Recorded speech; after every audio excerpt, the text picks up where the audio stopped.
영끌이라는 말이 있습니다. 젊은 사람들이 쓰는 말인데요. 영혼까지 끌어모은다라는 뜻이죠. 있는 것 없는 것 다 동원하고 영혼까지 끌어모아서 꿈을 이뤄낸다라는 의미쯤 됩니다.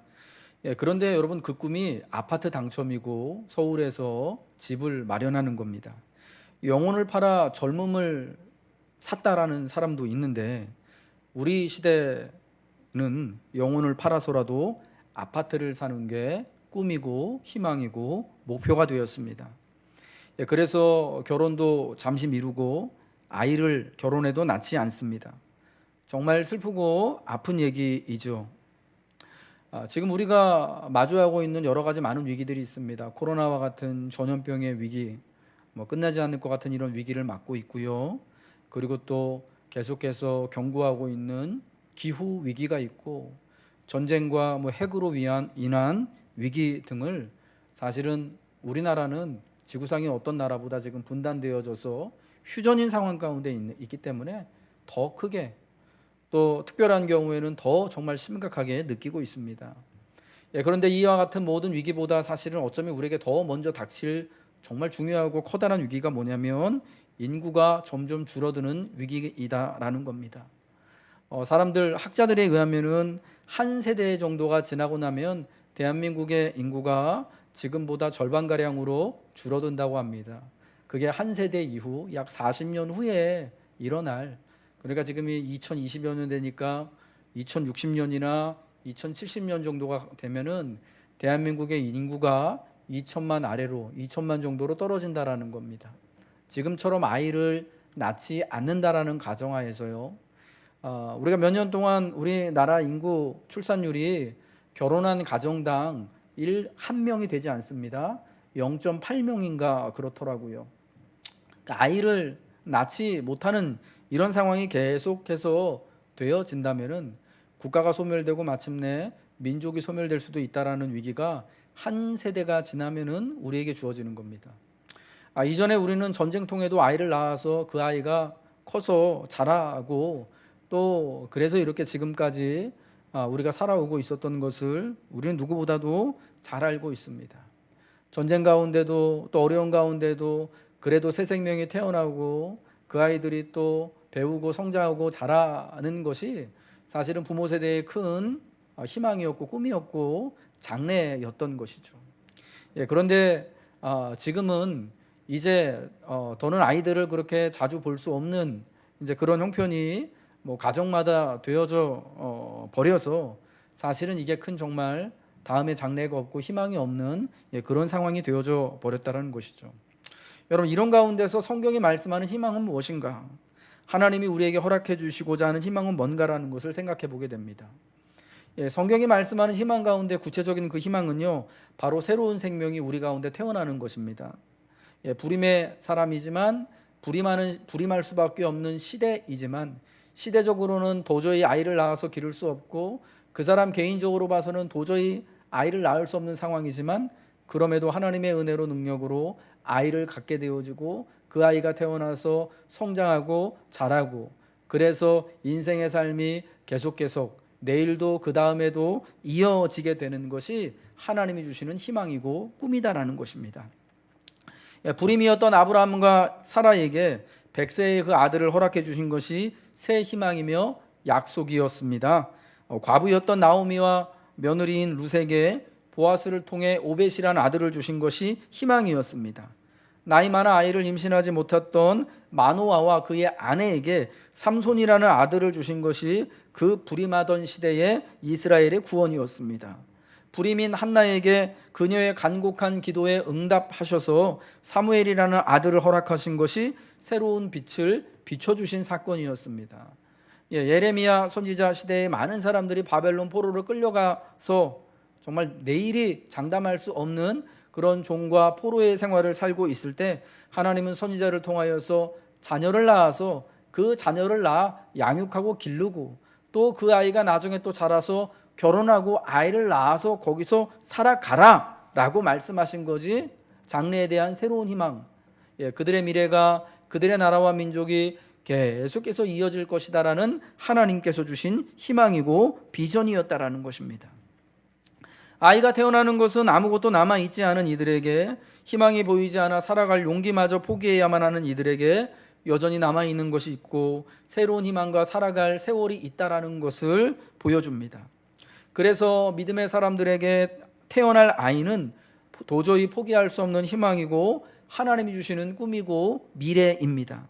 이러한 희망의 노래, 희망의 흐름을 따라 하나님은 온 세상과 모든 세대를 위해 새로운 왕을 탄생하게 하셨습니다. 그분이 바로 마리아를 통해 이 땅에 태어나신 예수 그리스도이십니다. 새 아이를 갖는 것, 새 아이를 낳게 되는 것은 그러므로 성경에 의하면은 그 당사자에게도 큰 기쁨이고 희망이고 하나님이 주시는 꿈이었습니다. 시대 전체로 봐서도 그것은 너무나 큰 하나님의 소망이었고 위로가 되는 말씀이었습니다. 그러나 여러분, 오늘 우리는 예수님을 임신하게 된 이 처녀였던 마리아에게 과연 임신이 아이를 갖는 것이 희망이었을까? 그게 축복이었을까라는 것을 먼저 좀 생각을 해봐야 됩니다.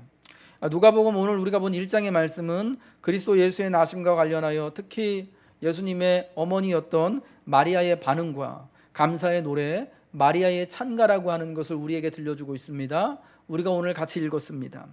옛적에 불임인 사람들에게 불임인 시대에 아이가 태어나는 것을 통해 은혜가 멈추지 않고 계속됨을, 삶이 멈추지 않고 계속 흐르고 있음을 보여주신 것 같이 마리아를 통해 하나님의 아들 예수 그리스도의 탄생은 온 세상과 사람들에게 복음의 큰 기쁜 소식이 되었습니다. 희망이 없어 어두운 세상에 꺼지지 않는 하나님의 영광의 빛, 구원의 빛, 은혜의 빛이 비추신 사건입니다. 마리아는 이러한 사실에 감사하여서 이전에 한나가 사무엘을 낳고 그 아들을 하나님께 드리며 하나님이 주시는 구원과 기쁨을 노래한 것과 같이 그 영혼으로 주님을 찬양하며 그 마음으로 구주를 기뻐하는 노래를 부르고 있는 것입니다. 그러나 하나님이 오래전 선지자들을 통해 약속하신 그 아기를 가지게 됐다는 소식을 마리아가 처음 들었을 때 그녀는 마냥 기뻐서 찬양하고 허락된 은혜를 감사하며 복으로만 여길 수는 없었다라는 것입니다. 오히려 처음 아이를 가지게 된 소식을 가브리엘 천사를 통하여서 듣게 되었을 때 그녀의 반응은 매우 당황스러운 것이고 놀라는 것이고 두려운 것이고 무서운 것이었다라는 겁니다. 하나님의 큰 은혜를 받은 자여 평안할지어다, 주께서 너와 함께 하시도다라는 어느 날 천사의 급작스러운 방문을 받게 되었을 때 처녀가 그 말을 듣고 놀라 이런 인사가 어찌함인가 생각할 정도로 당황스럽고 당혹스러운 인사였다라는 겁니다. 하나님의 은혜를 받은 자여 평안할지어다.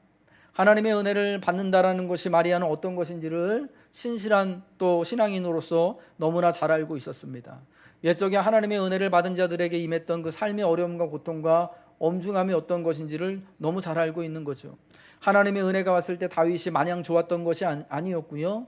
하나님의 은혜가 임했을 때 이사야나 예레미야 같은 선지자들이 그냥 기뻐서 삶이 그냥 날아갈 것만 같은 그런 것이 아니라 도리어 받은 은혜로 인하여서 그들에게 정말 또 고난의 길, 어려움의 길, 세상으로부터 배척을 당하는 그러한 길들, 세상이 이해하지 못하는 그런 마음의 짐들을 칠 수밖에 없는 상황을 맞이하게 된 거죠. 그래서 마리아는 이런 인사를 받고 이런 인사가 어찌함인가 생각할 수밖에 없었습니다. 당황스러웠죠. 그래서 천사가 마리아여 무서워하지 말라, 내가 하나님의 은혜를 입었느니라 라고 말합니다. 마리아가 무서워하고 두려워하고 있기 때문에 천사는 무서워하지 말 것을 말하는 것이었겠죠. 이 천사의 모든 말을 듣고 나는 남자를 알지 못하니 어찌 이 일이 있습니까? 저는 결혼하지 않은 처녀의 몸입니다. 아직 남자를 알지 못하고 약혼하였지만 아직 저는 처녀인데 이게 어떻게 이런 일이 가능합니까? 라고 물어볼 만큼 자기의 임신 소식은 굉장히 당황스럽고 놀라는 또 무서운 일이었다라는 겁니다. 하나님이 그녀에게 베푸신 이 놀라운 기적과 은혜는 사실 무서운 것으로 여겨질 수밖에 없는 것이죠. 하나님의 은혜는 그 은혜를 받은 자에게 평안할지어다 할 만큼 마음의 두려움과 의구심과 놀라움을 가져오게 되는 것이죠. 그러나 그것을 곰곰이 생각하며 주의 뜻으로 용기를 내서 순응하게 될 때 정말 은혜가 되고 내게 은혜가 되고 복이 되고 기적이 되는 것입니다. 우리가 오늘 함께 읽은 본문 마리아의 노래를 생각한다면 처음 아이를 가진 사실을 알게 되었을 때의 마리아의 반응과 지금 이렇게 주님을 그 영혼이 기뻐하며 찬양하고 이 여종의 비천함을 돌아보셨다라고, 이제부터 만세의 날을 복이 있다라고 말할 것이다라고 말하는 내용이 너무나 처음과 지금의 반응이 대조적이고 극과 극이다라는 것을 알게 됩니다. 처음에는 그 수태고지를 전하는 천사에게 주의 계집종이오니 주의 뜻대로 말씀대로 내게 이루어지이다라고 고백한 것이 용기를 다 짜내서 있는 믿음 없는 믿음 다 긁어 모아가지고 정말 가까스로 했던 고백이었다면, 이제 지금은 기쁨이 가득 차서 찬양하고 정말 자신이 두렵고 고통의 저주의 상황에 있는 것이 아니라 큰 복을 받은 자의 자리에 있는 것으로 찬양하고 있는 것을 보게 되는 것이죠. 어떻게 이렇게 마리아의 반응은 바뀌게 되었을까? 처음에 아이를 가지게 됐다는 소식을 들었을 때 두렵고 당황하는 그 자리에서 이제는 가장 기뻐하고 찬양하며 자신을 복 있는 사람으로 여기는 자리로 어떻게 변화가 되게 되었을까라는 것을 저는 오늘 여러분에게 말씀드리고 싶어요.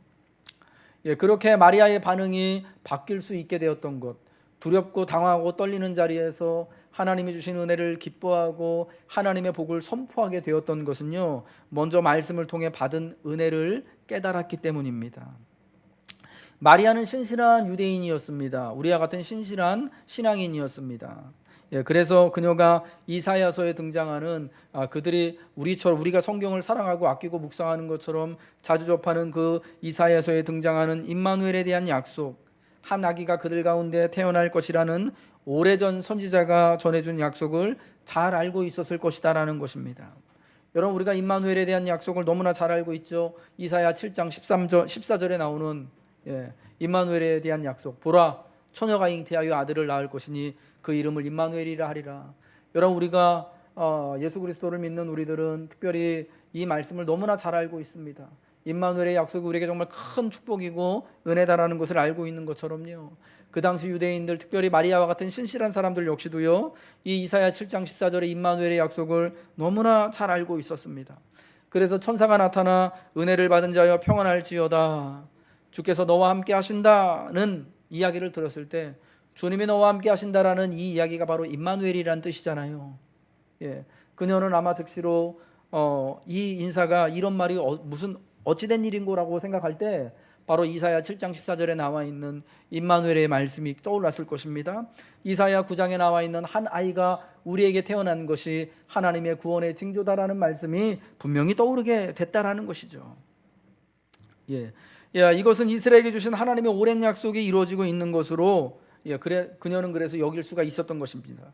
그래서 두렵고 놀란 가운데 마리아는 그럼에도 불구하고 이것이 하나님의 말씀이, 하나님의 약속이, 이제 그 오래된 그 약속이 마침내 이루어지는 것이구나 라고 알 수가 있었겠죠.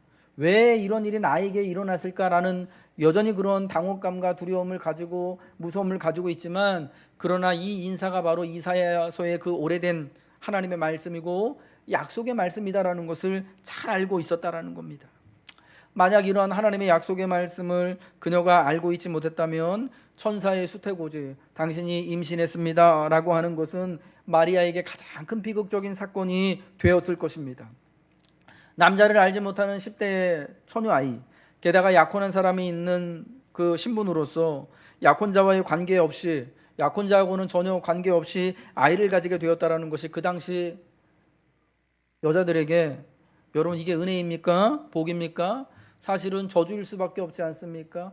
자칫 잘못하면 파혼당하는 것은 당연한 것이고 돌에 맞아 죽을 수도 있는 것이고요, 자기가 있는 고향에서 쫓겨나서 평생을 외부인으로 살 수밖에 없는 큰 수치와 모멸을 가지고 태어날 아이 역시도 애비 없는 자식으로 그렇게 큰 수치와 불명예를 가지고 평생을 살 수밖에 없는, 여러분, 그러한 상황이다라는 거 아니겠습니까? 그런데 마리아는 이사야서의 그 오래된 선지자의 말씀, 하나님의 약속을 잘 알고 있었던 것이죠. 이것이 주님의 능력으로 주의 은혜로 우리를 구원하시기 위한 하나님의 계획으로 되어진 것을, 이사야의 말씀을 알고 있었기 때문에 주의 여종이오니 주의 계집종이오니 말씀대로 내게 이루어질 것입니다 라고 무섭지만 용기를 짜내서 자기가 가지고 있는 바닥의 믿음을 팍팍 긁어 모아가지고 그렇게 어렵게 고백을 할 수가 있게 되었던 것이죠. 여러분, 마리아가 그래서 그 말씀을 알고 있었기 때문에 이 임신의 사실을 듣고 받아들이고 믿고 순종할 수가 있었다는 것이 중요하다는 것입니다. 지난 코로나 2년의 기간 동안 교회는 작년 가을부터요, 말씀을 읽는 것으로 이 어려움의 위기를 이겨내고자 우린 같이 애썼습니다. 그리고 그 결실로 오늘 이렇게 또 90일 성경 통독 3기까지 수료를 하게 되어지는 여러분, 이런 은혜의 때를 맛보게 되었습니다. 오늘 이 주보에 나와 있는 8분은 이번 3기 때 새로 성경 통독을 하신 분들이고요, 3번에 걸쳐서 여러 차례에 걸쳐서 계속 성경 통독에 참석하고 계신 분들이 또한 많이 계십니다. 너무 감사한 일이죠.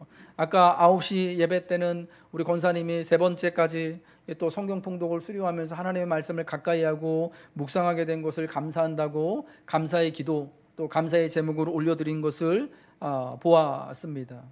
하나님의 말씀을 들으면서, 하나님의 말씀을 붙들으면서 이 어려움의 때를 우리가 이겨낼 수 있었음을 우리는 함께 고백합니다. 그리고 여전히 이 힘든 상황이 남아있는 가운데 우리가 주의 말씀을 붙들고 그 말씀을 우리가 같이 함께 소리내어 읽음으로써, 그 말씀을 내 입에 머금고 내 마음에 먹음으로써 계속해서 우리 가운데 있는 어려움을 이겨내며 하나님이 주시는 위로와 하나님이 주시는 기대와 하나님의 꿈을 붙들고 살아가시길 주님의 이름으로 축복합니다. 또한 마리아가 이렇게 하나님을 두렵고 당황스러운 자리에서 하나님을 찬미하고 이것이 고통이 아니라, 이것이 아이를 가진 것이 저주가 아니라 정말 큰 희망이고 복이다라고 고백하게 된 이유는 같은 은혜를 받은 이와 함께하고 있었기 때문이다라는 것입니다. 한번 따라 읽어보겠습니다. 같은 은혜를 받은 이와 함께하다. 같이 있었다라는 겁니다. 천사의 수태고지에는요, 특이한 알림이 한 가지 더 있습니다.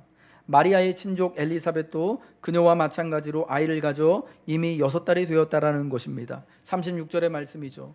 보라, 내 친족 엘리사벳도 늙어서 아들을 배었느니라. 본래 임신하지 못한다고 알려진 이가 이미 6달이 되었나니. 천사가 왜 마리아에게 엘리사벳이 임신하여서 이미 6달이나 됐다라는 이야기를 알려주겠습니까? 마리아에게 주신 이 임마누엘의 약속이 이것이 큰 하나님의 은혜이고 기적이고 능력이고 큰 축복이고 다라는 것을 확신시켜 주시기 위하여서 지금 믿음을 겨우겨우 끌어내고 용기를 겨우겨우 끌어내가지고 정신머리를 붙잡고 있는, 믿음을 붙들고 있는 마리아에게 더 큰 믿음을 주고 확신을 심어주기 위하여서, 증거를 보여주기 위하여서 엘리사벳이 임신한 이야기를 알려주시는 것입니다. 이를 통해 하나님의 모든 능력은 능하지 못하심이 없음이 마리아에게 전해지고, 마리아는 더욱 하나님의 약속을 믿게 되는 그런 역할을 갖게 되는 것입니다. 과연 그러한지 마리아는요, 천사와 헤어진 이후에, 천사가 떠나간 이후에 즉시로 유대 산골에 살고 있는 엘리사벳과 사가랴 부부를 찾아갑니다. 원래 엘리사벳은 그녀의 남편인 사가랴가 제사장이잖아요. 엘리사벳은요, 원래 아이를 갖지 못하는 불임의 여성이었습니다. 남자가 불임인지 여자가 불임인지는 알 수 없지만 아무튼 불임의 상태로 오래 있었고, 이제는 나이도 많아가지고 더 이상 아이를 볼 소망이 없는 사람인데, 하나님이 마리아에게 그러셨던 것처럼 엘리사벳과 사가랴에게도 그렇게 나타나셔서 아이를 주셨다라는 겁니다. 하나님의 은혜를 베푸셨다라는 거예요. 하나님의 놀라운 능력으로 그렇게 됐다라는 것이고, 그게 이미 정말 6달이나 됐다라는 것입니다. 여러분, 6달이라는 게 중요한 겁니다. 왜냐? 여러분, 6달, 임신 6달 정도 되면은 임신한 게 태가 날까요, 안 날까요? 가끔 우리 주변에도 그렇고 뉴스에도 그런 거 나오는데, 임신했다고 뻥치고, 죄송합니다, 거짓말하고 속이고 그런다가 나중에 알려지고 이렇게 그런 경우들이 있어서 있지 않습니까? 6달 정도가 되면은요, 이걸 숨길 수가 없습니다. 감출 수가 없습니다. 그렇죠? 배도 조금씩 불러오게 되는 거 아니겠습니까? 아이를 가진 것을 감추고 싶어도 감출 수 없는 개월이 되는 것이고요, 혹여라도 거짓말, 나 아이를 가지지도 않았으면서 가졌다라고 말할 수도 없는 그런 이제 개월 수가 6달인 거예요. 참 하나님이 참 용의주도하신 거예요. 너무 정말 구체적이고 정확하신 것입니다. 어쩌면 딱 그 6달째 천사가 나타나가지고 임신의 소식을 알려주십니까? 그래서 마리아가 즉시로 그것이 사실인지 확인하기 위해서, 그러니까 엘리사벳이 아이를 가진 것이 사실인지, 그래서 정말 자기에게 주신 이 임신이 정확한 것, 정말인지, 이게 진짜 은혜이고 꿈이고 희망인지를 확인하기 위하여서 유대 산골을 찾아가서 봅니다. 그랬더니 엘리사벳이 정말 임신한 지 6달이 되어서 배가 볼록 나와 있는 것이죠. 원래 불임인 그 아주머니가 원래 그리고 나이 많아서 이제 더 이상은 아이를 낳을 수 없는 그 여인이 임신한 것이 눈으로 확인되어지는 것입니다. 그리고 그 엘리사벳이 마리아를 보자마자 하나님의 은혜에 감동되어져서 마리아를 위하여서 하나님께 찬미하고, 또 엘리사벳의 복중에 있는 아이가 뛰어놀면서 내 구주의 어머니가 자신에게 나오는 것을 기뻐하는 모습을 보이진 않습니까? 그리하여서 마리아는, 엘리사벳은 과연 하나님의 모든 말씀에 능하지 못하심이 없는 것을 직접 눈으로 보고 이것이 정말 하나님의 놀라운 역사대로 된 하나님의 꿈이고 하나님의 희망이고 하나님 우리에게 믿음을 주시고 용기를 주시는 것이구나라는 것을 깨닫게 되는 것입니다. 그래서 엘리사벳의 임신한 사실을 다 알고 이 모든 것이 하나님의 은혜로 되고 능력으로 된 것을 알자마자 성령의 충만함을 받아서 두 여인이 같이 하나님을 찬미하는 거 아니겠습니까? 여자 중에 내가 복이 있으며 내 태중의 아이도 복이 있다 하니까 마리아가 내 영혼이 주를 찬양하며 화답하면서요, 내 마음이 하나님 내 구주를 기뻐하며 그의 여종의 비천함을 돌아보신 하나님, 이제 후로는 만세의 나를 복이 있다 일컬으리도다 라고 하며 두 여인이 번갈아가면서 하나님을 높이고 자신들에게 주신 그 은혜를 기뻐하고 자기들을 통하여 주신 우리 시대의 하나님의 그 꿈과 희망을 기뻐하는 모습을 보이는 것 아니겠습니까? 엘리사벳은 마리아와 같은 은혜를 하나님께로부터 받았습니다. 마리아의 태중에 있는 예수님과 엘리사벳이 낳을 세례 요한이 같은 존재라는 것이 아니라요, 하나님의 은혜가 같다라는 거예요. 두 여인을 임신케 한 그 하나님의 능력이 같다라는 거예요. 나이 많아 불임인 여인에게, 그리고 이제 남자를 알지 못하는 처녀인 이 여인에게 아이를 갖게 하신 하나님의 능력과 권세가 같다라는 것이죠. 은혜가 같다는 것이죠. 같은 은혜를 받은 엘리사벳을 만나고, 그리고 마리아는 그 엘리사벳 아주머니와 석 달의 기간을 함께 보냅니다. 엘리사벳이 그녀의 아들인 세례 요한을 출산할 때까지 같이 곁에 있으면서 같은 은혜를 받은 자로서 엘리사벳을 보고 용기를 얻고 은혜를 누린 것입니다. 과연 하나님의 은혜가 우리 두 여인에게 똑같이 이렇게 임하는구나, 과연 하나님의 위로와 은혜가 우리 시대에 이루어지는구나 라는 것을 보는 것이죠. 같이 하나님의 은혜를 바라보고 격려하고 지지를 받게 되는 거예요. 이 당시 처녀로 임신한 마리아의 사정을 여러분 누가 가장 잘 알까요? 먼저 결혼하지 않고 애를 낳은 여인이요? 물론 그런 여인도 있었겠죠. 그런데 엘리사벳만큼 이 마리아의 사정과 이걸 잘 아는 사람이 없는 거예요. 엘리사벳만큼 마리아의 지금 이 두렵고 당혹스러운 감정과 그럼에도 불구하고 그 두려움을 뚫고 나오는 기쁨과 은혜와 위로받기를 원하는 마리아의 마음을 잘 아는 사람이 없는 거예요. 왜? 하나님의 같은 은혜를 거의 같은 시기에 동시에 체험한 사람들이기 때문입니다. 은혜의 공통 분모가 있는 거예요. 그러니 두려움에서 용기가 생겨나고 의심에서 하나님을 크게 찬미하는 새 노래가 이 두 여인에게 같이 터져 나오는 것 아니겠습니까? 마리아가 은혜를 입은 엘리사벳을 자기에게 있는 은혜를 확인하기 위하여서 찾아 나선 것처럼 은혜 받은 이들과 우리는 함께 있어야 되는 겁니다. 은혜를 받은 자여 평안할지어다 하는 이 성탄의 첫 인사를 우리가 함께 들을 때 이 인사가, 이 은혜가 정말 과연 은혜인지, 우리 안에 있는 의심과 당혹감을 우리가 뛰어넘어서 이것을 정말 은혜로 바꾸고 용기로 바꾸고 믿음을 바꾸고 새로운 삶에 대한 꿈과 희망과 용기로 바꾸기 위해서 만나야 되는 것이죠. 엘리사벳과 같은 이들을 만나 봐서 함께 하나님을 새 노래로 찬미하며 직접 우리의 입술로 또 하나님을 찬미하며 서로 격려하고 용기를 주는 것이 필요하다라는 것입니다. 코로나로 인하여서 우리는 다시금 거리두기 상황으로 돌아가고 말았습니다. 그렇게 될 거라고 많은 분들이 예상을 하고 있었죠. 어제부터 이제 다음 달, 세 달, 1월 2일 첫 주일까지 그렇게 해서 거리두기를 지키게 됩니다. 아마 2주가 지난 다음에 또 그게 연장이 되어질지도 모르겠지만, 그래서 교회는 예배를 이 예배당 좌석수의 30%까지 참석이 가능하게 되었고요. 교회의 소모임은요, 여러 목장 모임과 같은 소모임은 접종 완료자만으로 4명까지 모이게 되었습니다. 여러분 4명이나 함께 모일 수 있다니 저는 이게 참 큰 은혜다라고 생각합니다. 이전처럼 많은 사람들이 같이 함께 모일 수 없겠죠. 그러나 4명은 만날 수 있거든요. 2명끼리 만날 수 있거든요. 1대1로 만날 수 있거든요. 여러분, 같이 만나기에 또 그래서 서로 위로하기는 얼마나 적당한 인원입니까? 마리아에게는요, 은혜를 받은 그 한 사람, 엘리사벳 한 사람을 만난 것이, 어쩌면 엘리사벳 집에 가가지고 그녀의 남편인 사가랴도 보았겠죠. 그런데 사가랴는 성령의 능력을 믿지 못해가지고 어떻게 됩니까? 아이를 출산할 때까지 말을 못하는 벙어리 상태가 되잖아요. 어쨌거나 그래서 주로 찬미하고 주로 같이 이야기하고 격려하고 은혜를 나누는 사람은 엘리사벳 한 사람이거든요. 그 한 사람만을 만나는 그 시간을 통하여서 그 한 사람 때문에 큰 용기와 위안을 힘을 얻고 믿음이 충만해질 수 있는 것입니다. 여러분, 그러니까 우리는 적어도 2명 이상씩 만날 수 있게 된다는 것이 얼마나 우리에게 큰 능력이 되고 위로가 될 수 있는지를 우리는 알아야 되는 겁니다.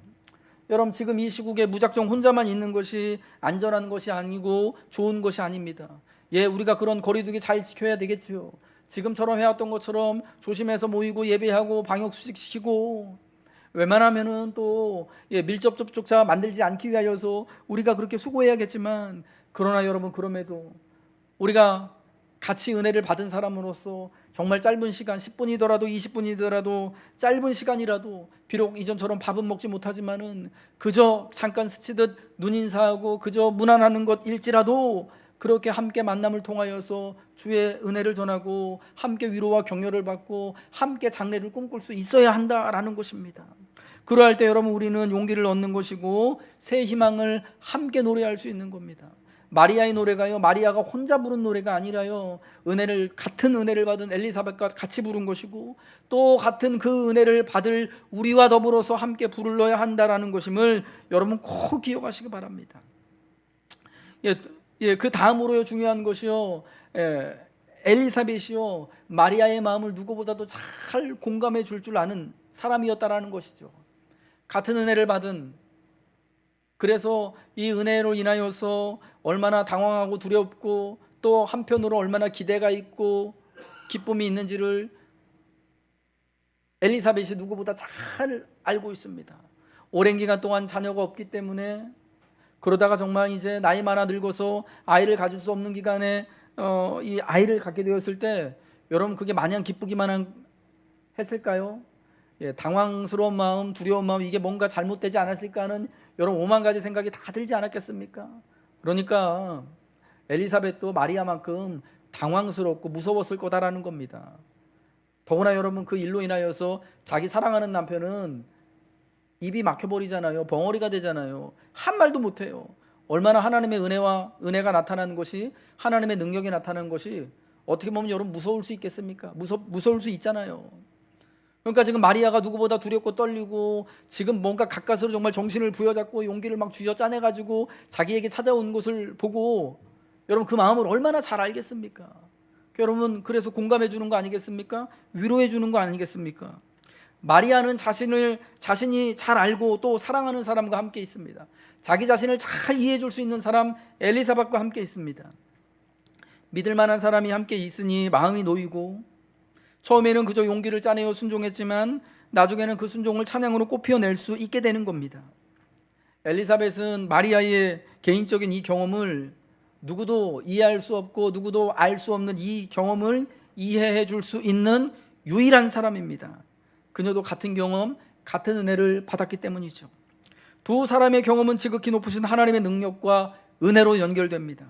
마리아를 누구보다도 잘 이해하고 공감할 수 있는 이가 바로 그녀의 사촌인, 그녀의 친척인 엘리사벳이에요. 의사요 상담가로 알려진 정혜신 씨가 쓴 당신이 옳다라는 책이 있습니다. 마음이 힘드신 분들은 꼭 한 번씩 봤으면 좋겠는데요. 이 당신이 옳다라는 책에서 우리 삶에서 되게 중요하게 여기고 있는 것이 바로 공감이다라는 것을 이야기해요.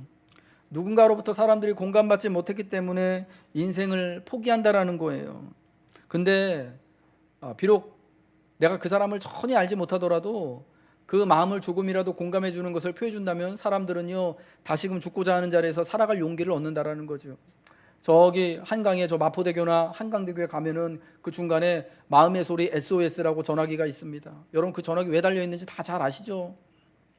혹시 거기 가신 분은 없는 줄로 믿고, 여러분 거기 이렇게 사는 게 너무 힘드니까 자기 생명을 스스로 끊으려고 그 다리 가운데로 가시는 분들이, 떨어지려고 가시는 분들이 그렇게 많다라는 거예요.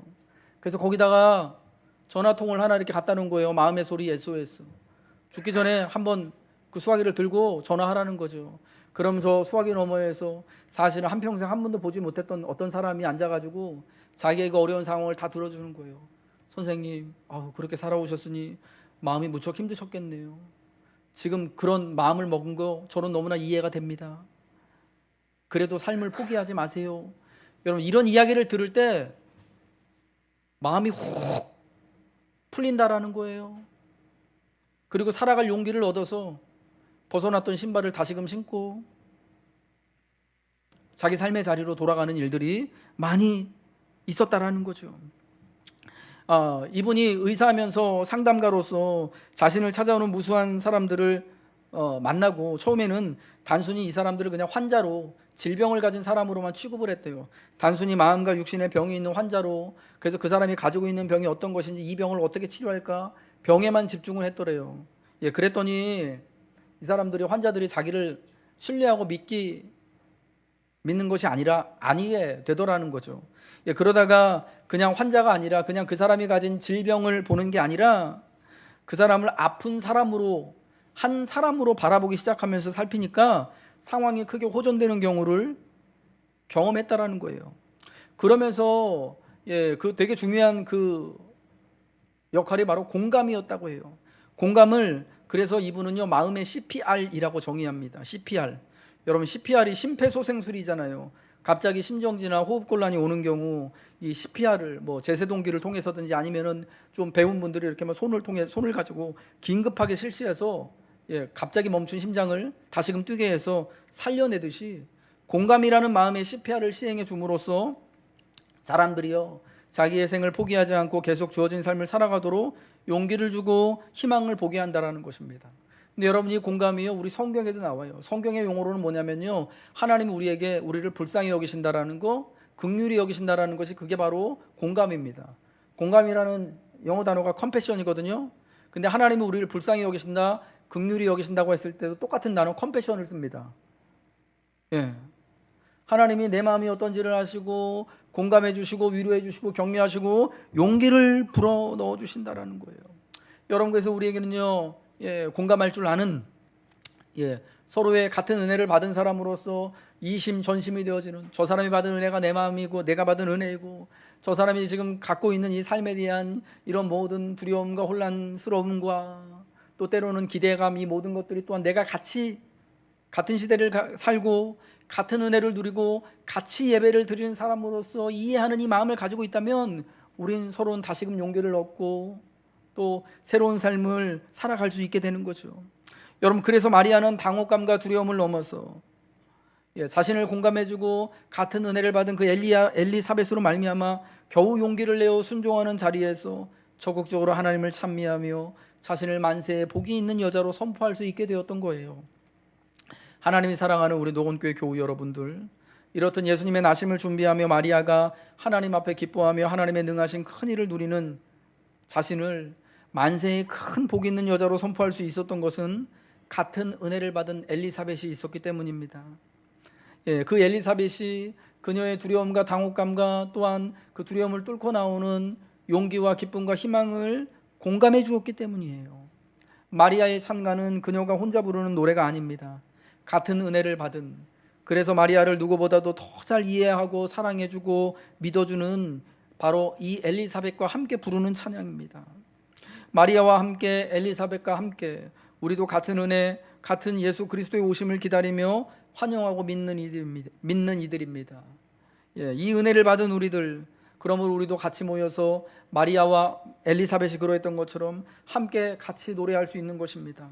예수님의 오심이 그분을 통해 긍휼히 여김을 받고 구원의 은혜를 누리는 우리 모두에게 큰 축복이 되고 위로가 되도록 같이 있고 만나고 함께 노래를 주고받으며 경비하며 찬양하시기 바랍니다.